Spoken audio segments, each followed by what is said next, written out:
حضور میری تو ساری بہار آپ سے ہے۔ اور پھر جو خیر کی خبر ہوگی یا خیر کی بات ہوگی تو اس کو تو آگے پھیلانے کا پھر ہمارا دین بھی ہمیں ترغیب دیتا ہے، جذبہ دلاتا ہے۔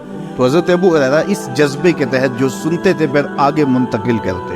اب حضور کی بارگاہ سے اٹھ کے جاتے تو سب سے پہلے گھر جاتے اور سب سے پہلے اپنی ماں کو سناتے، اور ماں تھی کافرہ، وہ سننے کی بجائے، خوش ہونے کی بجائے سن کے وہ الٹا ناراض ہوتی اور کوئی نہ کوئی ایسی بات کر دیتی۔ سید ابو ہریرہ سے گوارا نہ ہوتا، ایک دن انہوں نے کوئی ایسی بات کر دی، حضرت سیدنا ابو ہریرہ رضی اللہ تعالیٰ عنہ نے فیصلہ کر لیا کہ آج ماں کو چھوڑ دینا، کیونکہ میں یہ گوارا نہیں کرتا کہ میرے آقا کے بارے میں کوئی ایسا جملہ کوئی بولے۔ اور تھی گھر میں ماں ہی، بھائی بھی کوئی نہیں تھا، بہن بھی کوئی نہیں تھی، باپ بھی فوت ہو گئے تھے، شادی بھی نہیں ہوئی تھی، تو ماں ہی ماں گھر میں، اور ماں اور بیٹا اکٹھے رہتے ہو تو پھر محبت بھی مثالی ہوتی ہے۔ تو اب ماں ہی ایک رشتہ ہے مادی دنیا کے اوپر، تو حضرت ابو ہریرہ رضی اللہ تعالیٰ عنہ نے فیصلہ کر لیا کہ چھوڑ دینا۔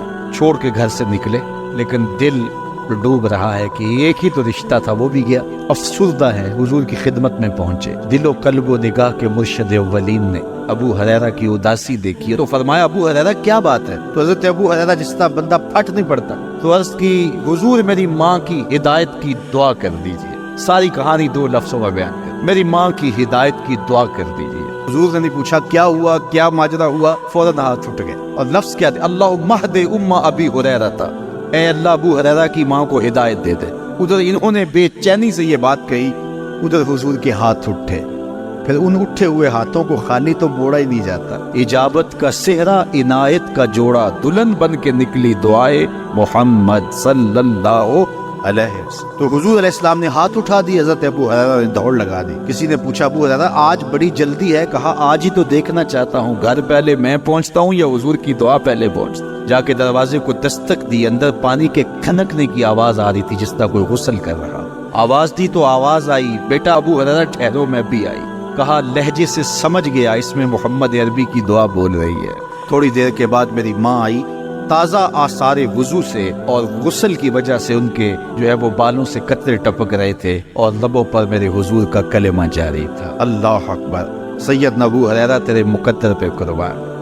وہ جوان جو ہی پروان چڑھا، ان فوان شباب آیا تو اس کی پیشانی سجدے کے تقدس سے مالا مال ہو گئے، اس کی آنکھوں میں حیا اور شرم کے پہرے آ گئے، اس کے خیالوں میں پاکیزگی آ گئی، اس کی زندگی کے شب و روز نیکی کے ماحول میں بسر ہونے لگے، اس کی راتیں ذکر الہی میں، تلاوت کلام مجید میں اور دن یاد الہی میں روزے سے گزرنے لگے۔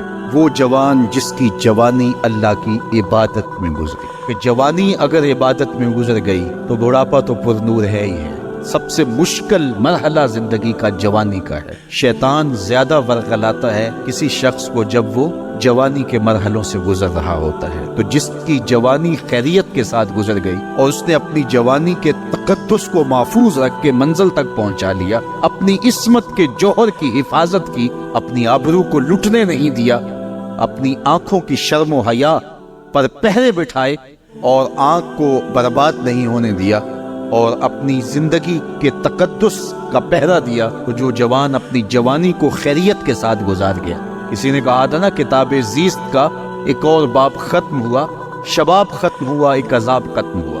جوانی جس کی منزل تک پہنچ گئی خیریت کے ساتھ، عافیت کے سائے میں، مشکل تو بڑا ہے جوانی کو منزل تک لے جانا، خیریت کے ساتھ، داغدار نہ ہونے دینا، جوانی کے تقدس کو رسوا نہ ہونے دینا، عصمت کے جوہر پہ کالک نہ لگنے دینا، خواہشات کو غالب نہ آنے دینا۔ آسان کام تو نہیں ہے، مشکل کام ہے، لیکن اگر کوئی مشکل کاٹ گیا، جوانی کے تھوڑے سے ایام ہے گزار گیا، اللہ اکبر۔ حضرت شیخ ختلی کہتے ہیں، داتا گنج بخش علی حجویری علیہ رحمہ کے مرشد ہیں، الدنیا یوم ولنا فیہا صوم، وہ کہتے ہیں دنیا ایک دن ہے، ہم روزہ رکھ کے گزار رہے۔ تو روزہ رکھ کے سارا دن گزر ہی جاتا ہے، دوپہر بھی آتی ہے گزر جاتی ہے، اور عصر کا وقت بھی آتا ہے گزر جاتا ہے، کھانے کا وقت بھی آتا ہے، چائے کا وقت بھی آتا ہے، سب کچھ ہوتا ہے لیکن گزر جاتا ہے، افطار تک بندہ پہنچ جاتا ہے۔ جس نے زندگی روزے کی طرح گزار دی، جس نے جوانی روزہ رکھ کے گزار دی، خواہشات کو بے قابو نہیں ہونے دیا، مشکل کام تھا لیکن اس نے مشکل کام کر دکھایا۔